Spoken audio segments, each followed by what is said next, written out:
मान लो क्वेश्चन होता,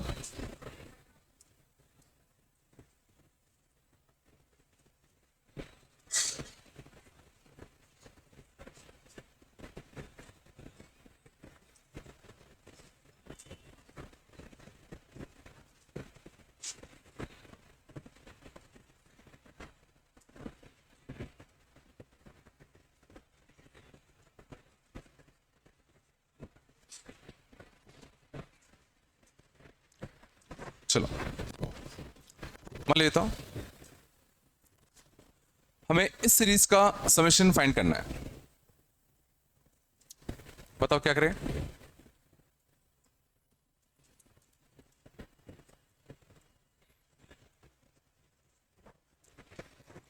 हमें इस सीरीज का सम निकालना है, क्या करें। क्या ये कुछ अच्छा सीरीज है क्या? है क्या? कैसे? हाँ, क्या एक्सप्रेशन का उसका कहां दिख रहा है तुम्हारे? एक्सप्रेस वाई का उसकर में टू नहीं चाहिए होगा? टू नहीं चाहिए होगा? और ठीक है, वो तो बना भी लोगे। ये क्या है फिर?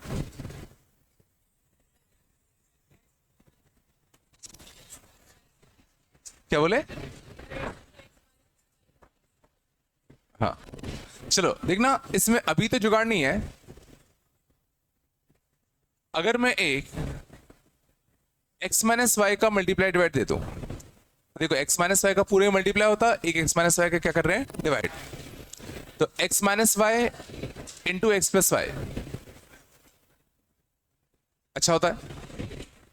x माइनस वाई, बात कम करो, इंटू दिस, ये भी अच्छा होता है।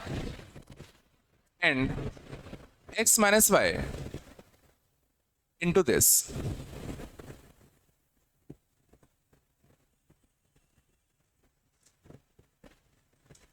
तो देखो ये क्या बनेगा, क्या बनेगा, x square minus y square.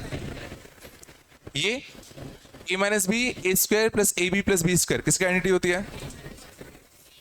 ए क्यू माइनस बी क्यू। भाई आता ही नहीं आता।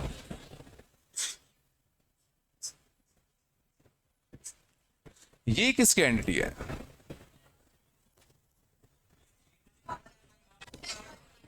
बिल्कुल याद है, ए माइनस बी एक फैक्टर होता था, ए की पावर 3, ए की पावर कम करते चलो, बी की पावर बढ़ाते चलो। ए की पावर 3, ए की पावर कम हो रही है, बी की पावर बढ़ रही है, ए की पावर कम हो रही है, बी की पावर बढ़ रही है। तो कौन सी आइडेंटिटी होती थी? A to the power n minus b to the power n. और डिग्री कितनी चल रही है? 4। डिग्री कितनी है? 4। तो ये किसका एक्सपांशन लिखा हुआ है?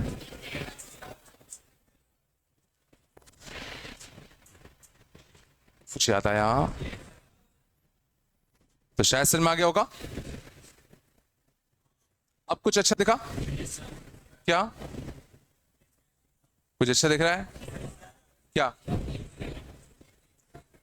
X square X cube X to power 4 ये एक अलग जीपी है। Y square Y cube Y to the power 4 एक अलग जीपी है ना? तो एक्स वाली जीपी का सम क्या लिखूं बताओ? एक्स वाली जीपी का सम क्या लिखूं? फर्स्ट टर्म एक्स का स्क्वायर अपॉन 1 माइनस का कॉमन रेशियो। कॉमन रेशियो कितना है? कॉमन रेशियो कितना? एक्स है ना? इन सब में माइनस कॉमन ले लूं, इन सब में माइनस क्या आएगा? कॉमन।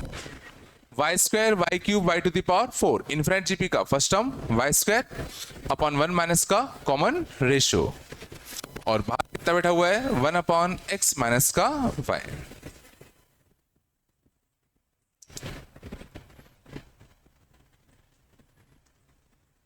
नहीं है क्या? समझ गए ना? दो अलग अलग जीपी बन गई, एक ही वाली एक ही वाली। क्या दिक्कत है क्या? कुछ तो बोलो। आया नहीं आया? पक्का?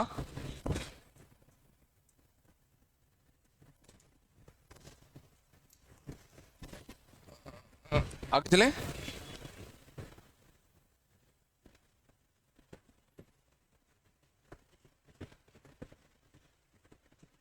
हो गया?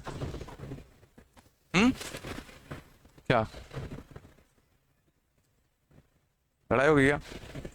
लाठी तो लाठी। और ठीक है यार, मेरी पेंसिल चुरा ली, मेरा ये चुरा लिया। चलो,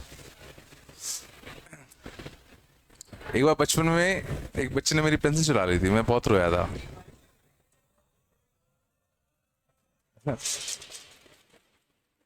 जब सुन तो लो, जब मैं फर्स्ट में था, मेरे को आज भी याद है, उसने चुरा ली थी, मैं बहुत रोया था। लड़ाई होगी कि अब वो समझ में यार सबूत नहीं है किसी बात की किसकी पेंसिल है। उसके बाद से फिर, लेकिन उसके बाद सोचो मैंने क्या किया होगा इस पे। इस पे नेल पॉलिश से साइन लगा दिया था कि अब ये मेरी है। तो इससे एक चीज सीखी ना, कि आप अपनी चीज में कुछ लगा सकते हो, तो अगली बार से ये घटना नहीं घटी। चलो, और मैं तब रोता था, तुम अभी रो रहे हो। चलो यहां तक आया, आगे चलते हैं।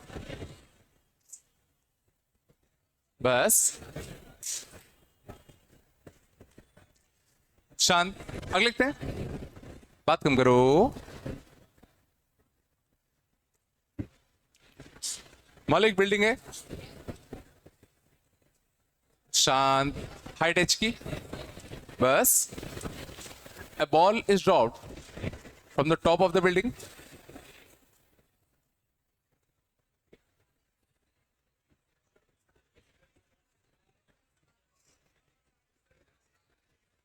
बस, a ball is dropped from the top of the building.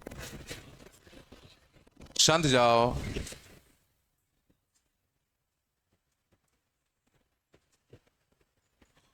Ball rebounds with half the velocity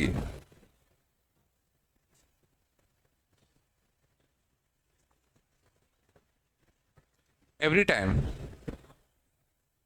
it collides with the ground.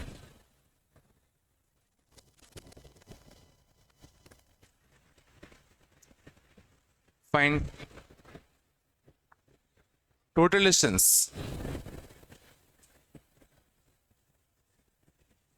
traveled by ball before coming to rest.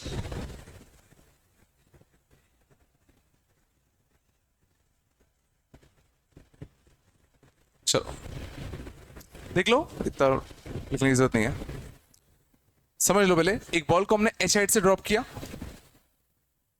ठीक है, जाएगा, गिरेगा, और टकराने के बाद मैं कह रहा हूं इसकी जो वेलोसिटी है, देखो टकराने से जस्ट पहले अगर इसकी वेलोसिटी कितनी थी v, तो टकराने के बाद इसकी जो वेलोसिटी होगी वो मैं कह रहा हूं आधी हो जाएगी। Ball rebounds with half the velocity every time its collides with the ground. तो जितनी बार ग्राउंड से टकराएगा उसकी वेलोसिटी आधी हो जाएगी, फिर ऊपर जाएगा, फिर नीचे आएगा, फिर इसकी वेलोसिटी आधी हो जाएगी। समझ में आ रहा है? तो ऐसे करते करते इन्फिनाइट बार चलेगा। बच्चों आइडियली अगर बात करें तो इन्फिनाइट बार चलना चाहिए, आया ना? ठीक है, तो अपन को ये बताना है कि जब तक बॉल रुक नहीं जाता तब तक इसने टोटल कितना डिस्टेंस ट्रेवल किया होगा, टोटल डिस्टेंस ट्रेवल्ड।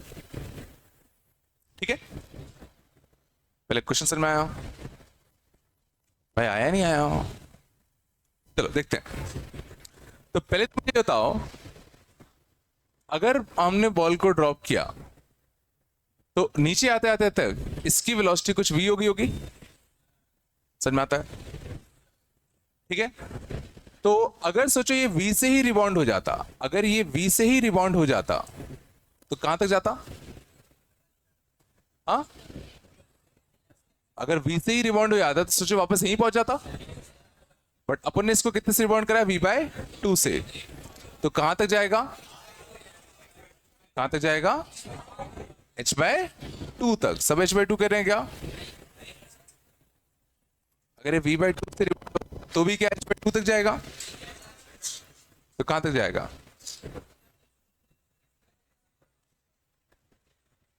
अगर v से प्रोजेक्ट करोगे तो h तक जा रहा है, तो v/2 से करोगे तो कहां तक जाएगा? h/2 तक जाएगा। बोलो, अगर v से बॉल को प्रोजेक्ट करते हैं तो हाइट कितनी होती है मैक्सिमम? v से बॉल को प्रोजेक्ट करते हैं तो मैक्सिमम हाइट कितनी आती है? कुछ तो पढ़ा होगा रे। v²/2g। तो v पे लीनियर है कि v के स्क्वायर पे डिपेंड कर रहा है? v के स्क्वायर पे डिपेंड कर रहा है। अगर ये v है तो h max h होगा। अगर ये v होता तो h max h होता। अगर v को तुमने v/2 कर दिया, v को v/2 कर दिया, तो ये कितना हो जाएगा? h/4 हो जाएगा ना। ये v के स्क्वायर पे डिपेंड कर रहा है, तो अगर v को आधा करोगे तो h max 1/4 होगा। ये समझ में आता नहीं आता? अगर v को 1/3 करोगे तो h max का 1/9 होगा। आता है? मींस पहले कोलिजन के बाद ये मैक्सिमम किस साइड तक जाता? h/4 तक। कुछ आया नहीं आया? तो ये h/4 तक जाता, फिर नीचे आता।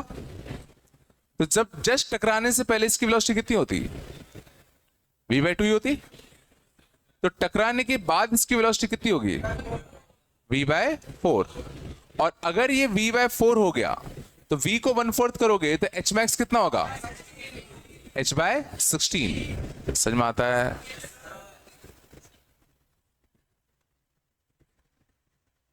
नहीं है क्या? उसको क्या हो गया? कहां चाहिए वो? कहां है तुम्हारी जोड़ीदार? क्या हुआ? आना नहीं है उसको?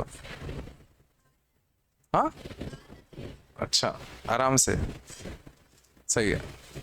चलो, तो total distance travel by the ball. तो टोटल डिस्टेंस की बात करें तो बताओ, स्टार्टिंग से पहले कितना डिस्टेंस ट्रेवल करेगा? h। फिर h/4 ऊपर, h/4 नीचे, तो कितना?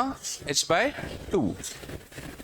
h/4 ऊपर, h/4 नीचे, नहीं आ रहा क्या? फिर h/16 ऊपर, h/16 नीचे, तो h/16 का दुगना, तो h/8। अगली बार वेलोसिटी कितनी आती? v/8। अगली वेलोसिटी कितनी आती? v/8। तो ये कितना था? h/64। तो h/64 ऊपर, h/64 नीचे, तो h/32। समझ में आ रहा है? ये इन्फिनिटी तक चलेगा। ये नहीं आया होगा।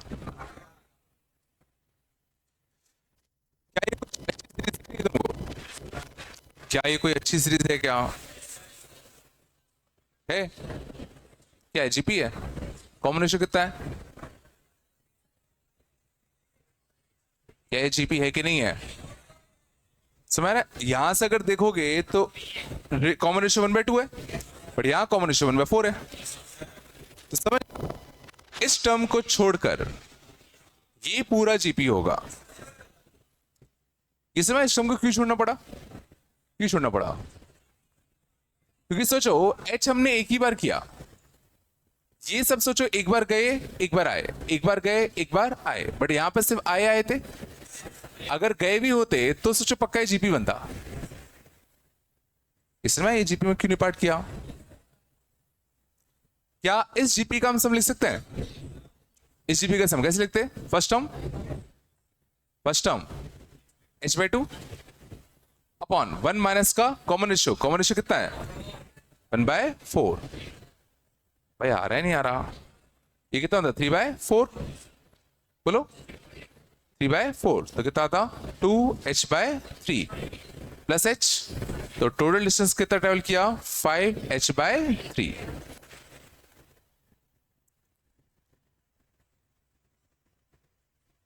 नहीं आया?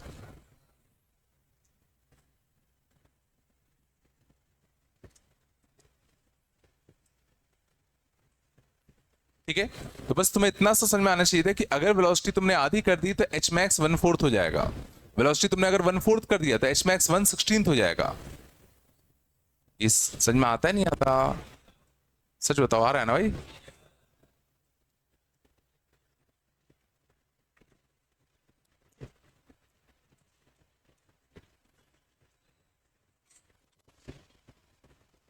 चलो आगे चलेंगे।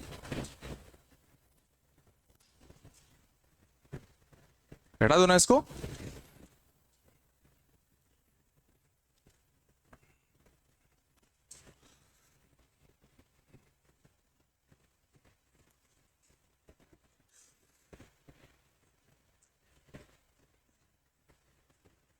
चला के चलो अगला क्वेश्चन देखना। मान लेते हैं स्क्वायर S1 होता,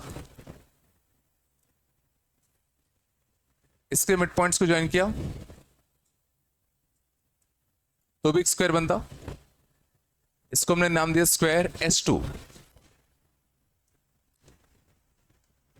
इसके मिड पॉइंट्स को ज्वाइन किया तो भी एक स्क्वायर बनता। इसको नाम दिया स्क्वायर S3।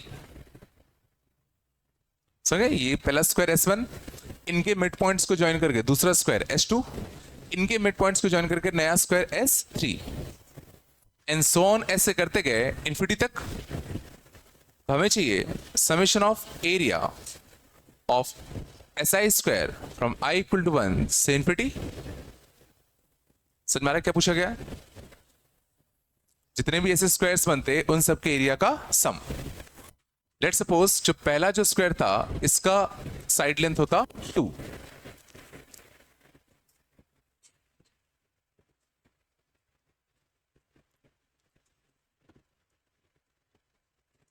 कुछ आ रहा है नहीं आ रहा? पक्का? चलो देखें तो S1 का साइड लेंथ कितना है? 2 है। S1 का साइड लेंथ कितना है? 2 है। क्या तुम मुझे बता सकते हो कि S2 का साइड लेंथ कितना होगा? S2 स्क्वायर का साइड लेंथ कितना होगा? तो जो ये पूरा 2 है, ये पूरा 2 है, तो आधा 1 होगा, आधा 1 होगा। ये भी कितना होगा? 1 होगा। और ये एंगल कितना है? 45। तो 1 1 का कितना होता है? √2।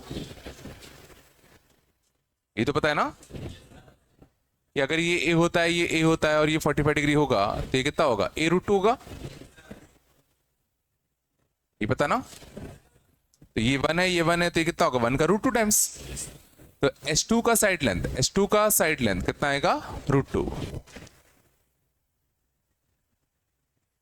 पक्का यार? कुछ तो बोल दो। अब S3 का देखते हैं। S3 का साइड लेंथ देखते हैं। चलो ये पूरा √2, ये पूरा कितना है? √2 है। तो आधा कितना होगा? √2 का आधा, तो √2/2 मतलब 1/√2, 1/√2। और ये भी कितना होगा? 1/√2। तो ये कितना होगा? A तो A का √2, A तो A का √2, तो 1/√2 का √2, 1/√2 का √2, तो कितना आएगा? 1। तो S3 का साइड लेंथ कितना आएगा? 1। कुछ दिखा? कुछ दिखा? ये तुम्हारे केस में है? GP में नहीं आ रहा क्या? चाहो तो एक और चेक कर लो, चाहो तो एक और चेक कर ले। ये पूरा 1 था, तो ये आधा कितना होता? 1/2। ये कितना होता? 1/2। तो ये 1/2 का √2, 1/2 का √2 मतलब कितना? 1/√2।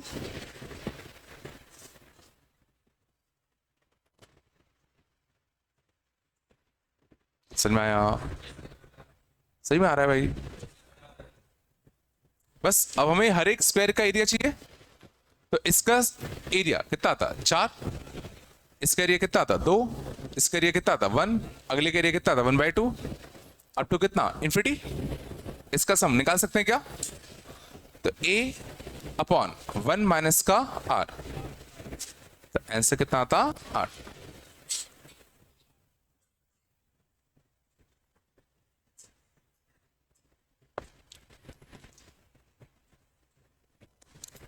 भाई कुछ आ रहा है नहीं आ रहा है? पक्का आ रहा है ना?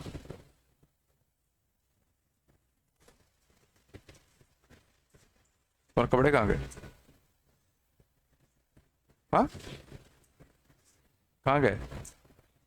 हाँ, क्या बोल रहे हैं? दोनों?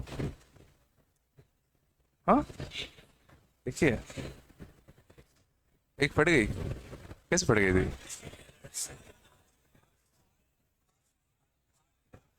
फाड़ दी थी? चलो, चलो यहाँ तक आया।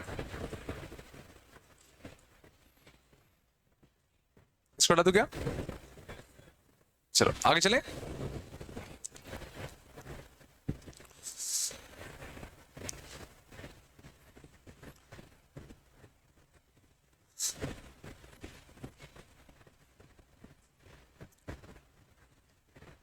अब लिखना, बस, बात नहीं।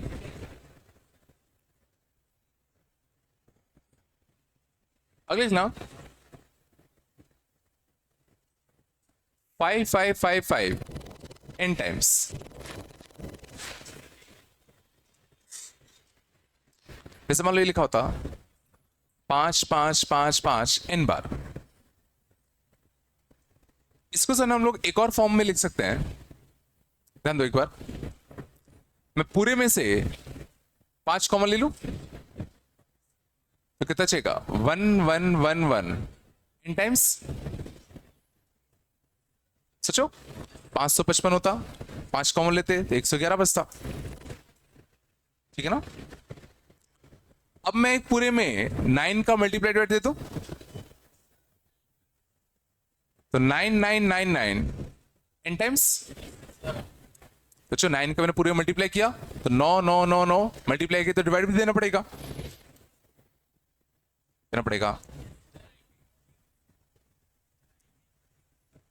ये भी पता चलेगा। क्या तक आया? अब जरा समझना, गौर करना, 9 की पावर 1 को मैं लिख सकता हूं 10 की पावर 1 माइनस 1।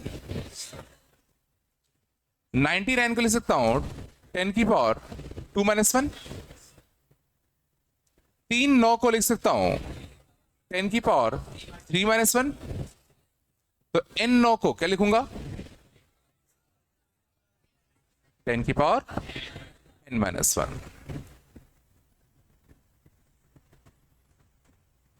समझ में आया? 4 9 होते तो क्या लिखते? 10 की पावर 4 माइनस 1। 10 होते तो 10 की पावर 10 माइनस 1। यहां पर कितने 9 थे? n 9 थे तो कितना आएगा? 10 की पावर n माइनस 1। कहा था पैटर्न ऑब्जर्व किया करो। बिल्कुल नहीं आ रहा क्या? तो समझ में आया? हम इन टाइप के नंबर्स को हमेशा इस फॉर्म में लिख सकते हैं और हमेशा जुगाड़ कौन बनाता है? 9। तो तुम्हें कैसे भी करके 9 लाने हैं।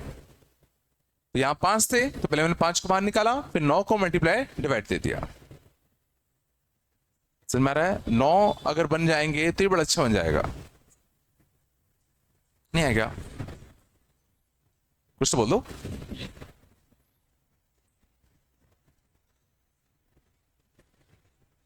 तो जैसे वाला क्वेश्चन होता 6 प्लस 66 प्लस 666 4 बार अप टू 666।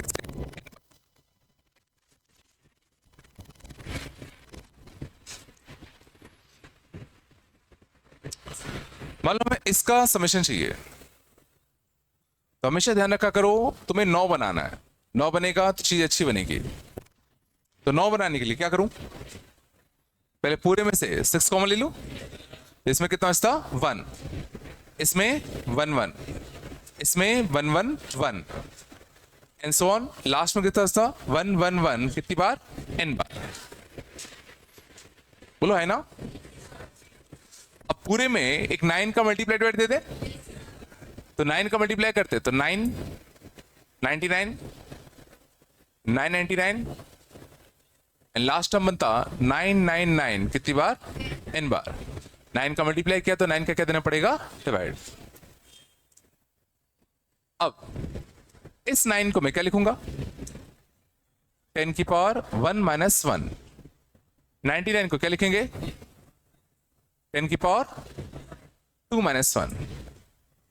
999 को क्या लिखेंगे? 10 की power 3 minus 1। And so on करते करते इसको क्या लिखते? 10 की पावर n माइनस 1। कुछ आया?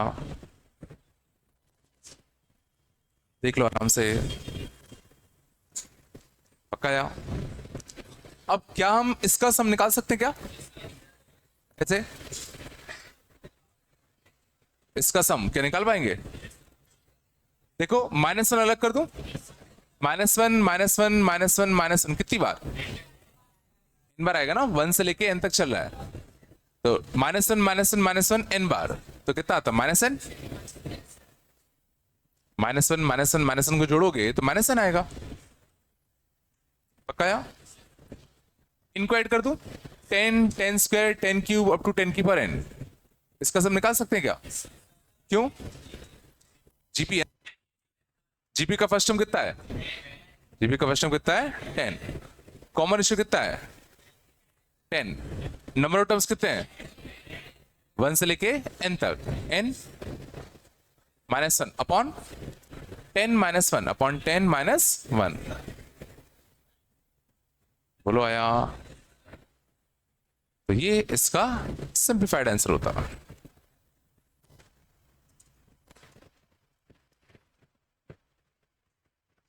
तो बस तुम्हें इतना ध्यान रखना है कि 9 बनाओगे तो अच्छा बन जाएगा। बिल्कुल नहीं आया क्या?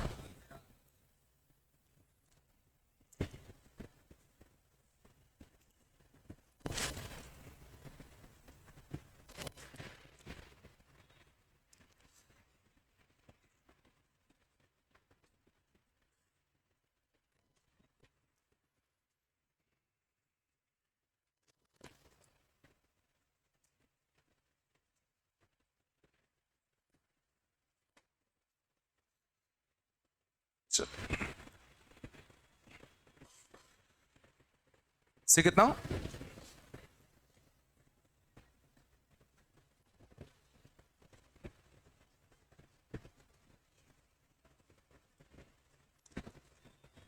आगे चले, बोलो भाई, आ रहा है नहीं आ रहा? नहीं आ रहा क्या? अगले के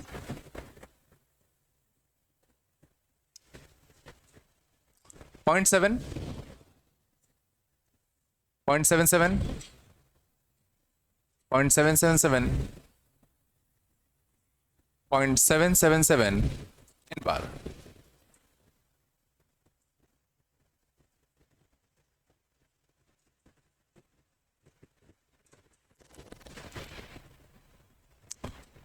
क्या कॉमन ले? 7 की 0.7, एक ही बात है, फर्क नहीं पड़ेगा। 7 कॉमन ले लेते हैं, तो यहाँ कितना चाहिएगा? 0.1, यहां से 0.11 0.111, बोलो है ना? तो 0.111 कितनी बार? n times. अब क्या? अभी भी क्या करो, 9 का मल्टीप्लाई डिवाइड दे दो। 9 का मल्टीप्लाई डिवाइड देते कितना था? 0.9 0.99 0.999 और ये कितना था? 0.9 n बार।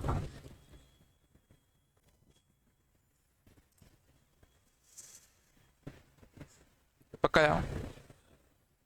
पक्का ना? चलो अब बताओ,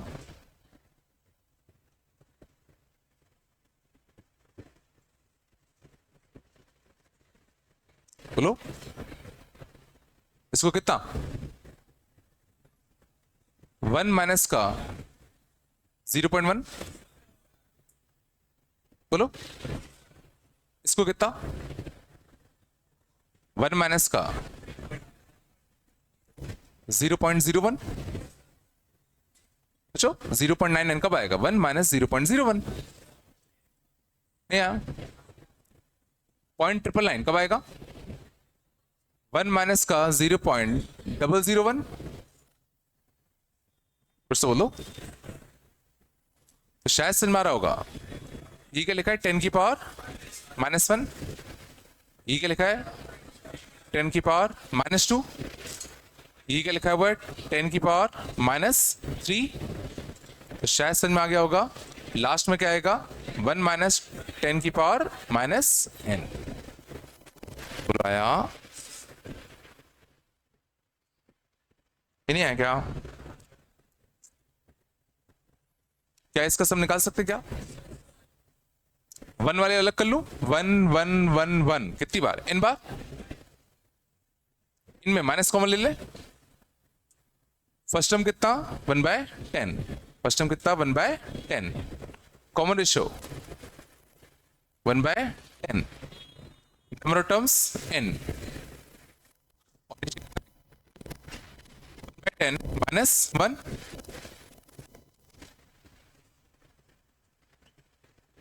बोलो आया।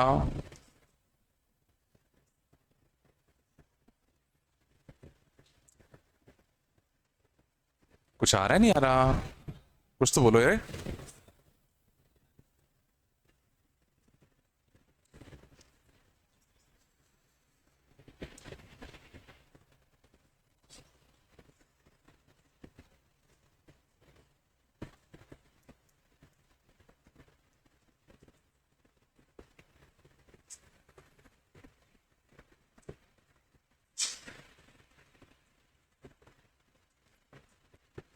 से कितना?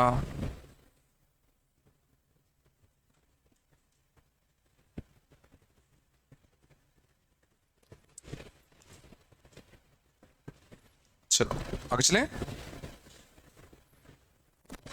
भाई जीपी आ रहा है? नहीं आ रहा? चलो और देखते हैं।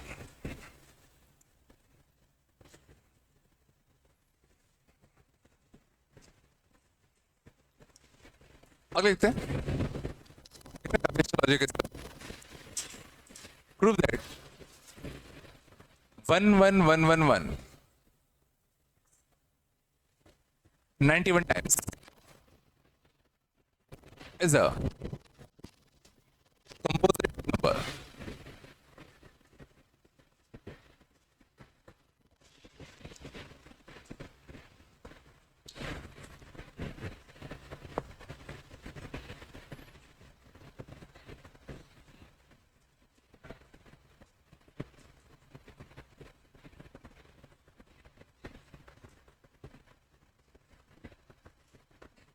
कैसे करें?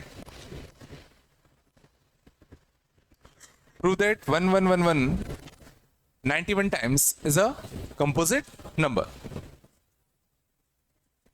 कैसे करोगे? अच्छा 11 से डिविजल होगा कि नहीं होगा? चलो इसका छोड़ो। 111 11 का मल्टीपल होता है कि नहीं होता? ये होता है कि नहीं होता? ये होता है ना? ये क्या समझ में आया? ऑड वाले नहीं होते, इवन वाले होते हैं। तो 91 क्या है? ऑड बार है, तो 11 से तो नहीं होगा। वही तो आता नहीं आता। चलो तो अब देखना मैं क्या कर रहा हूं। तो 1 1 1 1 91 टाइम्स है, तो वापस से 9 बना लू। तो 9 का क्या करते हैं? Multiply divide. 9 का मैं कर रहा हूं मल्टीप्लाई डिवाइड। तो ये 999 91 बार है, तो इसको मैं क्या लिख सकता हूं? तो 999 अगर n बार होते थे तो 10 की पावर n लिखते थे।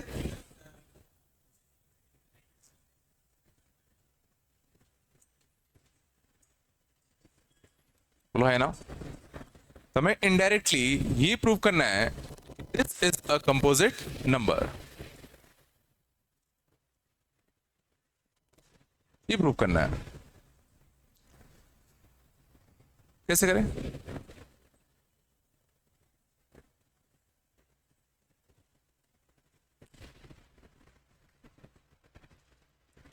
ये एक कंपोजिट नंबर होगा, कैसे प्रूव करें?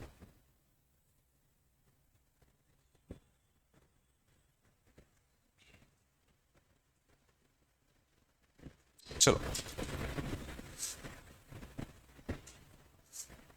ठीक है, देख ले। a to the power n minus b to the power n, a to the power n minus b to the power n किससे डिविजल होता है? a to the power n minus b to the power n किससे डिविजल होता है? Is divisible by a minus b। समझ में आया? इससे क्या समझ में आया कि ये चीज 9 से क्या होगी? डिविजिबल। ये चीज क्या होगी? 9 से डिविजिबल। वो तो होना भी था, क्योंकि ये क्या है? एक इंटीजर है। ये क्या है? एक इंटीजर। तो ये भी तो इंटीजर आएगा, ये भी एक इंटीजर आएगा, इतना समझ में आता है। और इंटीजर होने के लिए ये 9 कटना चाहिए, मतलब इसको 9 का डिविजल तो होना ही था। बट 9 का डिवाइड करने के बाद जो नंबर बचेगा, हमें तो उसको कंपोजिट प्रूव करना है ना। समझो, हमने इसको प्रूव कर दिया कि 9 से डिविजल होगा, वो तो वैसे भी होना था। अगर ये 9 से डिविजल नहीं होता, या इसमें एक 9 का फैक्टर मान लो नहीं होता, तो क्या ये इंटीजर आ पाता? समझ गए ना? तो इसको 9 का मल्टीपल तो होना ही था। सोचो, मींस ये सोचो कुछ 9 का मल्टीपल रहा होगा, उस 9 से 9 कटा होगा, फिर जो नंबर बचा होगा हमें उसको कंपोजिट प्रूव करना है। समझ में आ रहा है नहीं आ रहा? तो इससे कुछ नहीं होगा। समझ में आया मैंने क्या बोला? चलो देखना, इसमें बहुत से जुगाड़ है। मैं इस 91 को लिख रहा हूं 10 की पावर 13 की पावर 7। 91 को लिखा 10 की पावर 13 की पावर 7, और इस 9 को मैं लिख दिया 10 माइनस का 1। ठीक है, और मैं 10 की पावर 13 माइनस 1 से मल्टीप्लाई डिवाइड देता हूं। समझो मैंने क्या किया? मैंने इस 91 को लिखा 10 की पावर 13 की पावर 7, इस 9 को लिखा 10 माइनस 1, और 10 की पावर 13 माइनस 1 से मैंने क्या दे दिया? Multiply divide. अभी समझ में आएगा कि मैंने ऐसा ही क्यों किया। कहा? चलो अब गौर करना अच्छे से, थोड़ा इसको गौर से देखो, इस टर्म को, इतने पार्ट को।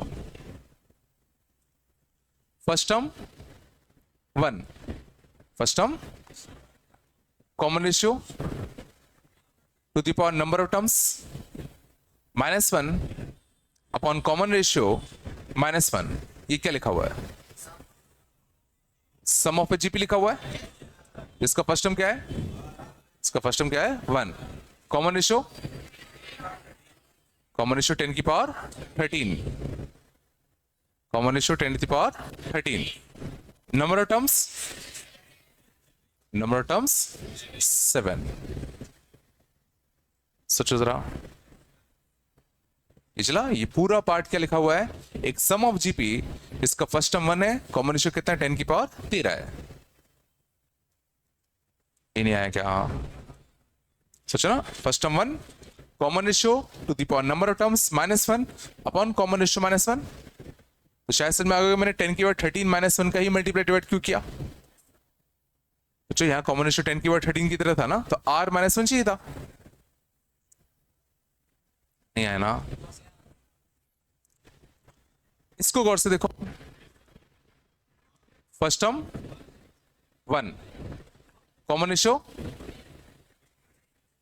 10, number of terms 13 -1 upon common ratio -1। तो ये क्या लिखा है? ये भी एक सम ऑफ जीपी लिखा हुआ है। इसका फर्स्ट टर्म कितना है? 1, common ratio 10, number of terms 13। कुछ आया? मीन्स हम इस चीज को सोचो 2 नंबर्स के प्रोडक्ट में लिख सकते हैं। मैं इस पूरी चीज को 2 नंबर्स के प्रोडक्ट के फॉर्म में लिख पा रहा हूं ना। और अगर कोई भी नंबर 2 नंबर्स के प्रोडक्ट के फॉर्म में टूटता है, तो पक्का कैसा होगा, कंपोजिट होगा। और इवन हम ये भी बता पा रहे हैं कि जो दो फैक्टर्स हैं वो कौन से हैं।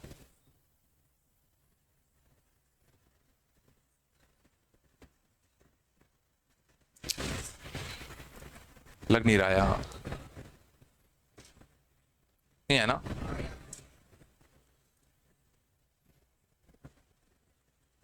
सही में आया, कुछ तो बोल दो भाई।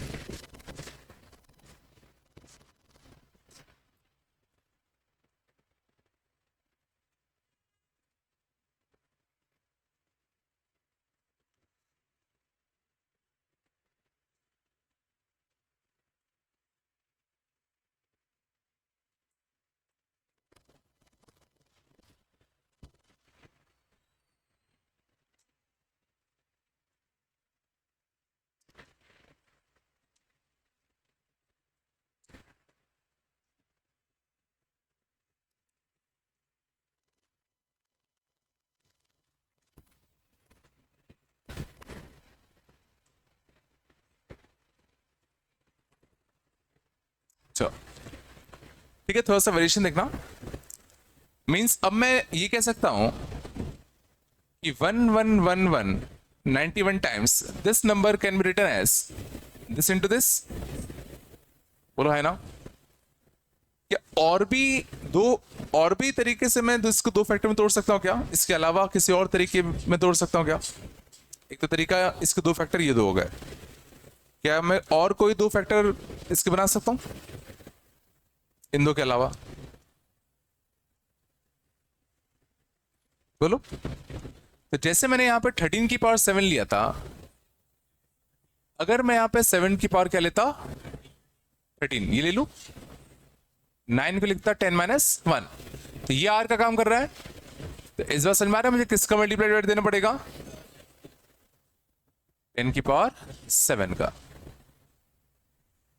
पिछला पहले मैंने इसको 13 की पावर 7 लिखा था, अब 7 की पावर 13 लिख दो।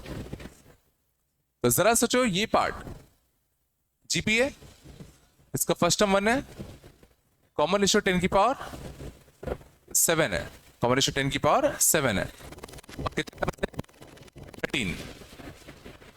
ये पार्ट क्या है, फर्स्ट टर्म 1 है, कॉमन रेशियो 10, और नंबर टर्म्स कितने हैं 7।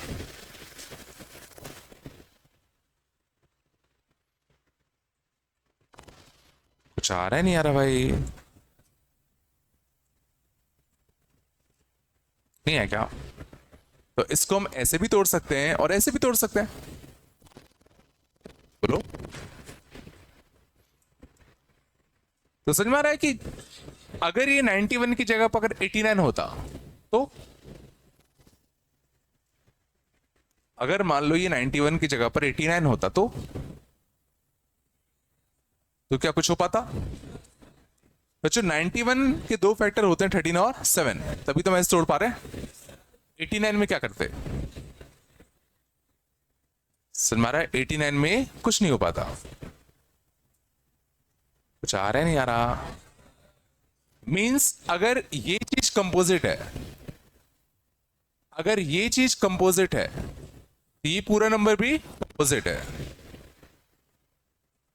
पिछला अगर ये नंबर कंपोजिट है तो यहां हम ब्रेक कर सकते हैं, तो पक्का ये भी कंपोजिट निकलेगा ना। कुछ तो बोल दो रे। तो मैं ये कमेंट कर सकता हूं फाइनली दैट 1111 n टाइम्स, अगर इसको मैं नंबर n मानूं, तो if n is composite, if small n is composite, this implies that capital N is also composite.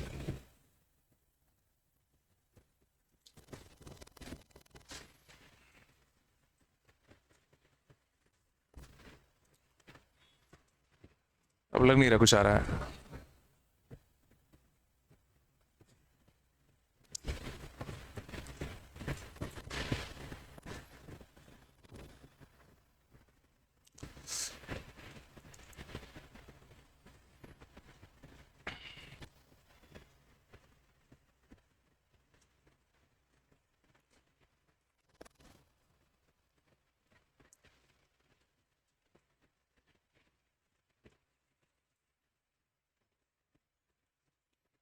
चलो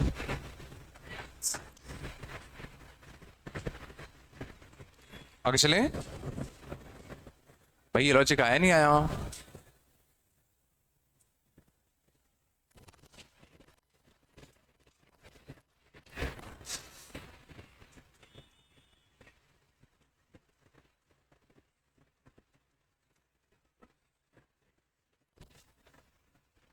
चलो चल आगे, कुछ तो बोल दो भाई, पीछे आ रहा है, लग तो नहीं रहा। चलो अगला लॉजिक देखते हैं, देख ले।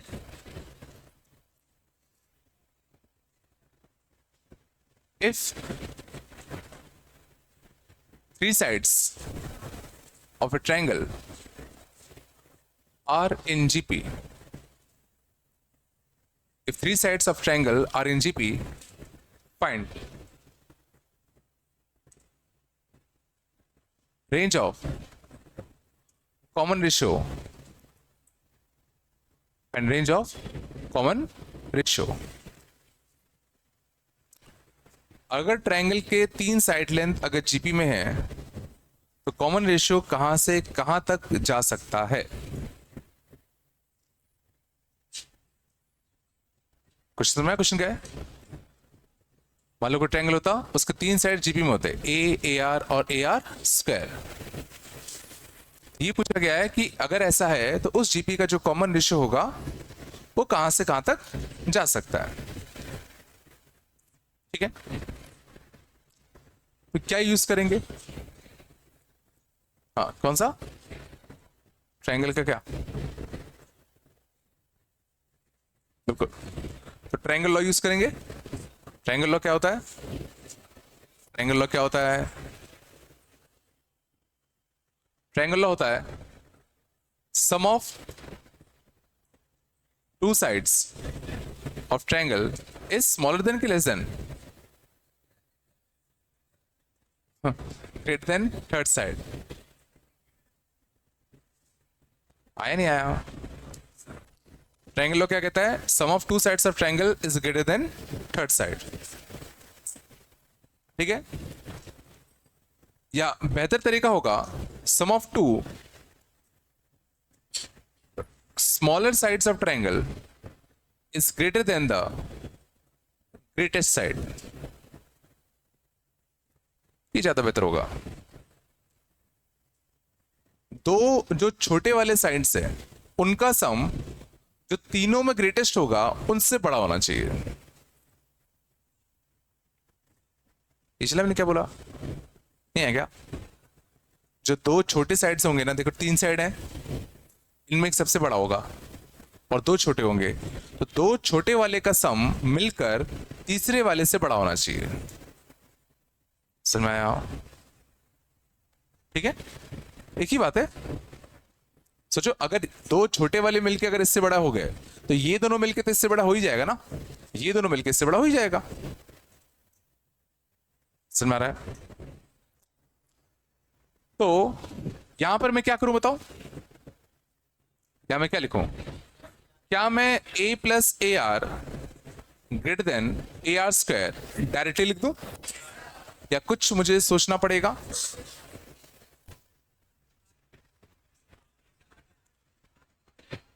सोचो तुमने यहां पर greatest side A R square को मान लिया, तुमने यहां पर ग्रेटेस्ट साइड किसको मान लिया?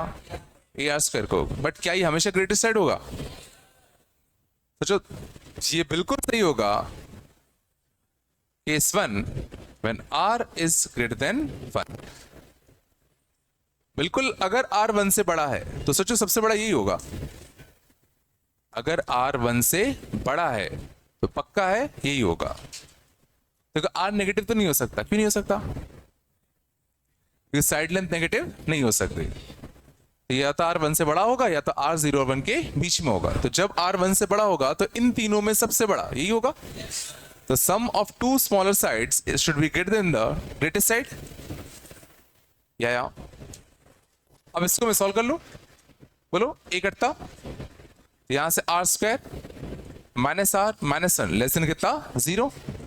बिटवीन द रूट्स आएगा, इसके रूट्स कितने आएंगे, 1/2 प्लस माइनस का रूट 5/2, इसके रूट्स निकाल आते हैं ना, R square minus R minus 1 equal to 0, R minus 1/2 का होल स्क्वायर, 1/4 प्लस का कितना 1, तो R equal to 1 plus minus का रूट 5/2, और less than 0 between the roots, तो 1 माइनस रूट 5/2 से लेके कितना 1 प्लस का रूट 5/2।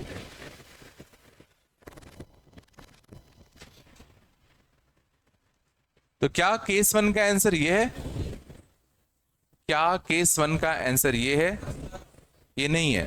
केस 1 का आंसर आएगा इन दोनों का इंटरसेक्शन, तो जो इसने कहा 1 से बड़ा होना चाहिए और इसने कहा r इसके बीच में होना चाहिए, तो इन दोनों का इंटरसेक्शन लोगे ना, और देखो ये चीज 1 से छोटी है, ये चीज 1 से छोटी है, तो केस 1 का आंसर क्या आएगा, 1 से लेके कितना 1 प्लस का रूट 5/2, ये चला, ये आया केस 1 का आंसर।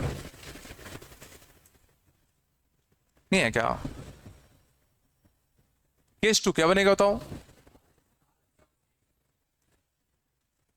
केस 2 क्या होता, जब r क्या होता 0 से 1 के बीच में, तो जब r 0 से 1 के बीच में होगा तो क्या बता सकते हो इसमें ग्रेटेस्ट कौन सा होगा, सोचो r अगर 0 से 1, लेट्स से 1/2 होता तो a/2 a/4, तो सोचो दिस इज लार्जेस्ट, तो ट्रायंगल लॉ क्या कहता है, sum of two smaller sides should be greater than the largest side. हाँ ना, कुछ तो बोल दो। अच्छा, इक्वलिटी आती है कि नहीं आती, इक्वलिटी आती है कि नहीं आती है, क्या sum of two smaller side equal to largest side हो सकता है, तो अगर ऐसा हुआ तो सोचो ट्रायंगल ऐसा बनेगा, ये तो मैंने दिखाने के लिए ऐसा कर दिया, एक्चुअल में ऐसा बनेगा, बिल्कुल चिपक जाएगा ये, सोचो sum of two smaller side should be equal to the largest side, तभी तो होगा जब यहां से यहां और एक यहां से यहां हो, मींस अगर एक्चुअल में ट्रायंगल बनना है इक्वलिटी नहीं आएगी, सिंपल सी बात है, एक 2 लेंथ का, एक 3 लेंथ का और तीसरा लेंथ 5 लेंथ का, ऐसे तो बनेगा, तो ट्रायंगल है क्या ये, समझ में आ रहा है, इक्वलिटी नहीं आती, ठीक है ना।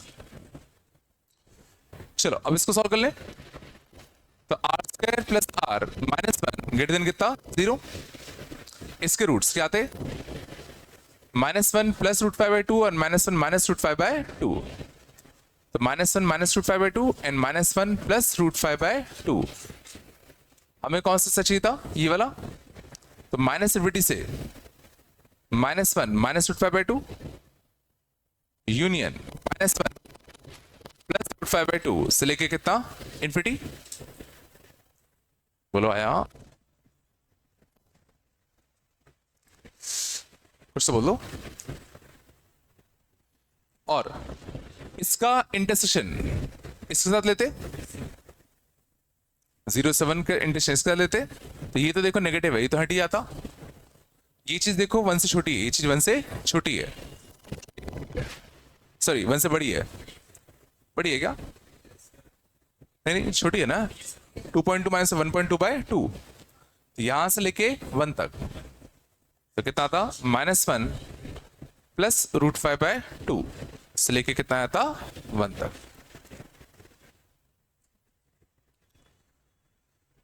तो ये तुम्हारा आता केस 2 का आंसर। फाइनल आंसर क्या होगा, दोनों का यूनियन के इंटरसेक्शन, जब भी केसेस बनाते हो तो हमेशा क्या होता है यूनियन, तो फाइनल आंसर क्या होगा, केस 1 यूनियन केस 2, तो -1 प्लस रूट 5/2 से लेके 1 तक इसने दिया, और 1 से लेके 1 प्लस रूट 5/2 तक उसने दिया, this will be your final answer. क्या तुमने एक चीज गौर करी, क्या तुमने एक चीज नोट किया, क्या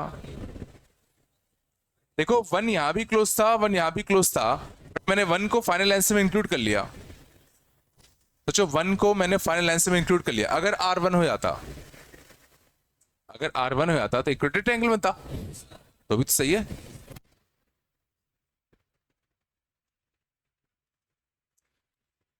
भाई कुछ आ रहा है नहीं आ रहा है, लग तो नहीं रहा है,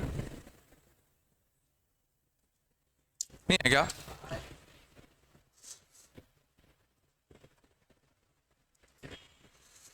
चलो भाई तुम लोग एक क्लास वाले लेना है, आज के लिए इतना ही करते हैं, देना बुकलेट।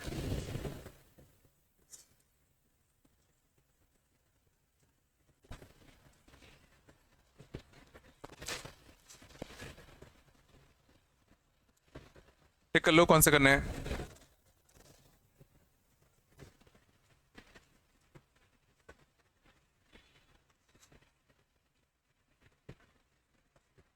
हिस्ट्री 2,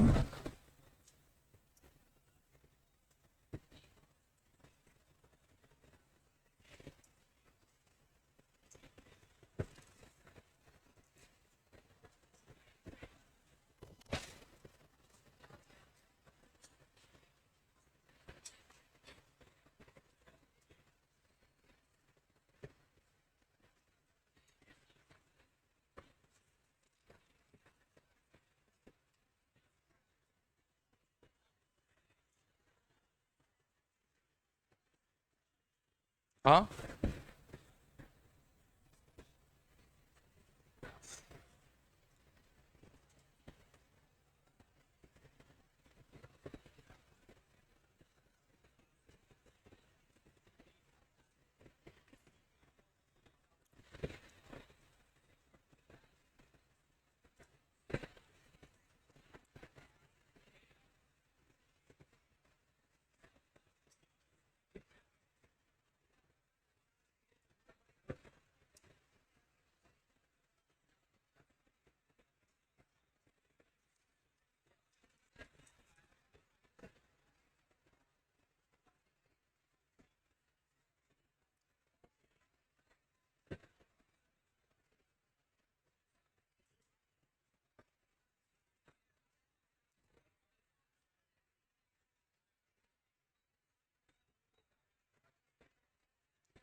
बात नहीं करो।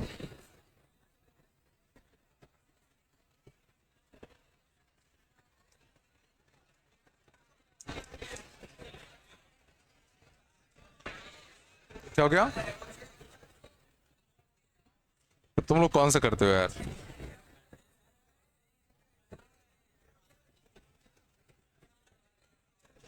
तो ज्यादा कहाँ हुआ ये? 4 2 6 3 9 9 5 17 ही तो क्वेश्चन है। हाँ 3 क्लास है, हाँ तो चलो ठीक है, चलो इतना कर लो।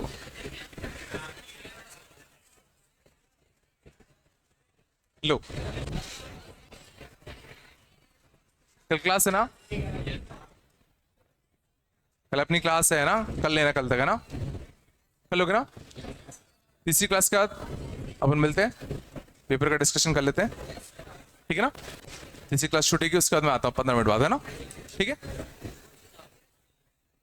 चलो, बस बंद कर देना।